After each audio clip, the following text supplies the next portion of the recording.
The opening of the key spread is very much about, not about positions, about sequence, okay? And with the opening of the key spread, we don't deal out the cards, we cut them. So normally, if we put these cards together, when you deal out the cards, it's something like this, okay? So as a 4-card spread, you do something like this, and these are 4 positions. In the opening of the key spread, we don't do that, we cut the cards. So here's an example. So you have to imagine that you're sitting in front of me having a reading, okay, and I'm doing the reading. So if you're dealing the cards, you have to sort of turn it all around for yourself. So to start off with, I put the cards to my right, and I would ask the person to cut the cards, and I say put the cards there. So they cut the cards and it goes there. And then I ask them to cut them again to there. Okay. And I'll cut these cards into that pile there. Right. So now, of course, we can look at the relative heights. And in this case, it looks like the past pile and the future pile are much higher. Okay. So it's like what's happened in the past, what will happen. It's probably a bit of a passive kind of thing that's going on here. So we talked a little bit about, so these are the 4 elements: fire, water, air, and earth. Actions, desires, worries, and the future. So now we really need to turn the cards over, don't we, to see what we have. So this is interesting, right? So as you can see, I did shuffle these cards. It was just to see what came out and as an exercise. So the first card is the Fool card, funny enough. So we know straight away that this is all about a new beginning for someone. Something's happened to them recently that's like an awakening or something like this, and it's happened out of the blue. They weren't expecting it. It's given you perspective and vistas on life.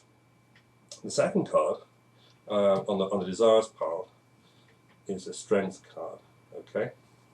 And the strength card is very much about whatever you're worrying about, it's going to get better. So it could be a health problem, or it could be relationships and worrying about things will improve. That's a definite sign for it. Then we have on the worries pile, we have the 7 of Cups, and the 7 of Cups is very much about worrying about. It's a card of debauch, and it's a card where it's kind of sex and drugs and rock and roll. It's where you don't really have faith in your feelings. So there's some confusion about feelings, so worrying about should I feel like this or something like this. And the outcome card is the Devil card, alright? So this is often about business and career because it's the 10th house in Capricorn. So what do we have? And this is without even looking at the bottom of the cards. We know that something new and original happened in this person's life. It's given them hope for the future and a self-belief with the 9 of Wands that they're going to change their life, but they're very concerned about their feelings. Can they trust their feelings? Were they in the right state when all this happened? Because basically the 9 of Wands will show that their feelings have changed anyway, so they're worried about maybe their feelings are going to go back to where they were.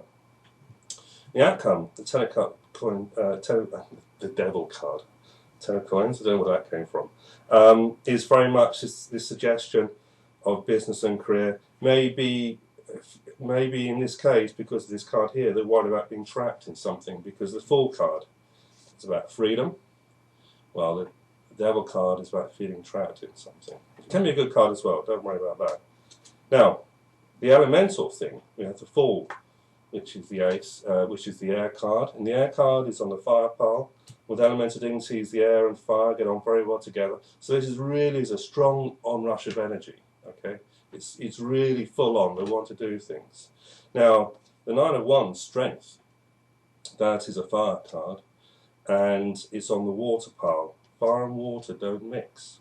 So we have to moderate this idea of the health and healing kind of qualities. It's a kind of confusion. Is it the right feelings and all these things? The 9 of Wands suggests that it will be good, but there remain doubts. And these doubts are amplified by the 7 of Cups, this emotional confusion card that's there. So this is the water card on an air pile. The water and air are friendly.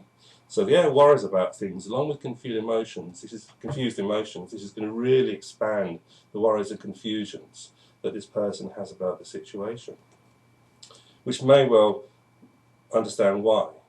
The Ten of Coins. Ten of Coins? I keep on saying that, don't I? Maybe there is money coming along, we never know. The Devil card is this fear of finding oneself back in the worst situations again. So we're just kind of given an overview here, and it's just a glimpse of how you can use elemental dignities on the top cards to see exactly what is going to happen next. Now, if you want to look a little bit deeper, it's always a good idea to look at the card underneath the top card, because these cards are the overview of the whole reading, you see. And the interesting thing is we have the Ace of Wands reversed, all right, which suggests that this new beginning didn't exactly happen the way people expect. It's a slightly stillborn in some elements. Things didn't go quite the right way. The card next to it is the Sun card, which represents success and happiness. So there's a very strong element. It's almost like too good to be true, basically, now. Now, if you look on the card underneath this one here, we have the Nine of Wands next to the Four of Swords. The air and fire are friendly elements.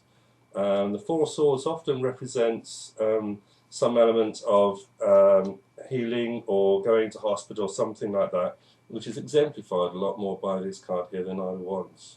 So there is some healing and transformational energies going on for this person. It's very good indeed. Maybe she just needs a break from things. That could be the other way of looking at it. And for the Seven of Cups, on the air palm we know is the worries, and she's next to the Princess of Wands. Fire and water don't get on. So she's confused about what she really wants to do and how does she want to go about it.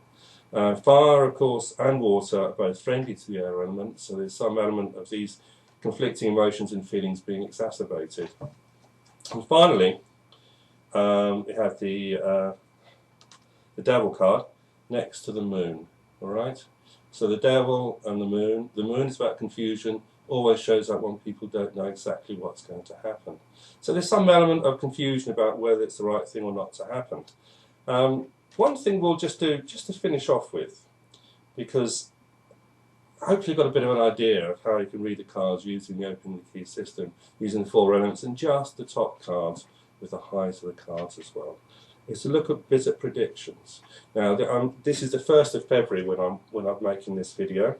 Okay, and so we have two cards, the Nine of Wands and Seven of Cups.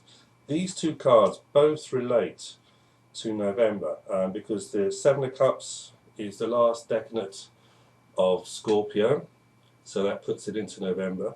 And the Nine of Wands is also related to Emerald Sagittarius, the second decanate of Sagittarius. Okay, so something happened last November to cause this woman to be a bit confused about things, and the outcome may well have happened.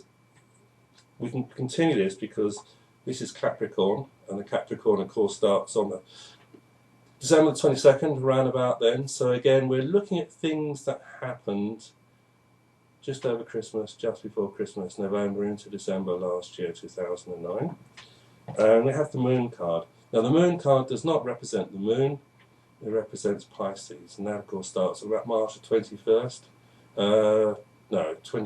February the 21st, something like that, around about that time. So she's worrying about what happens then and what she's going to have to go through. It could be maybe there's some, she has to go in hospital again or something for an operation. She has concerns about it. But in general, I would say that she is going to get through. Now once we've done that, we'd actually look at these cards more in detail, the future cards, and we spread them out.